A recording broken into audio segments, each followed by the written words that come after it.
So if you compare the experience with, let's say, SARS, right, which happened also in Asia, clearly there are a lot more people infected, confirmed cases of the COVID-19 than SARS.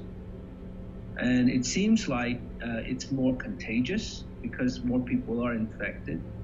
But if you look at the case fatality rate, which I must say, we don't really know the current real case fatality rate until we have, sort of been over the hump. But as best as we can tell, it's not nearly as fatal as SARS. SARS was in the almost 10% range. I think COVID-19, maybe 2 to 3%. It's just slightly higher than seasonal flu. So it's slightly more deadly than seasonal flu, but not nearly as deadly as SARS. But it seems like it's much more contagious. But we will see an end to this, obviously, right? All these epidemics tend to come to an end over time.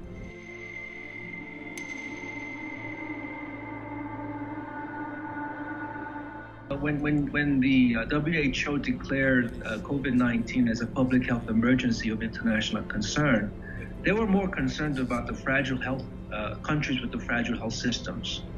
This is where the virus can really take off, and this is where you will see the most fatalities. There are two issues. One is the immediate international cooperation and response, and this should surpass any other current barriers in cooperation. For instance, North Korea needs help right now, and they've asked for help. And the current UN sanctions regime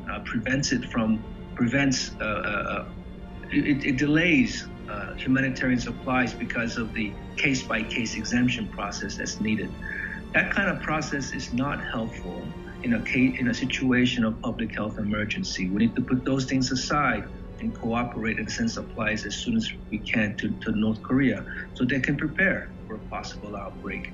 So there should be an immediate response right away and international cooperation. Remember, the enemy is not each other, and the enemy is this virus. And the other thing is, time to fix the roof is when the sun is shining, right? When it's not raining. So when we get over this epidemic, we should really talk about how the global health community, the global governance, all the world should come together and strengthen health systems in these fragile countries, in fragile health systems in these low-income countries. It's in everybody's interest to see a strong health system everywhere.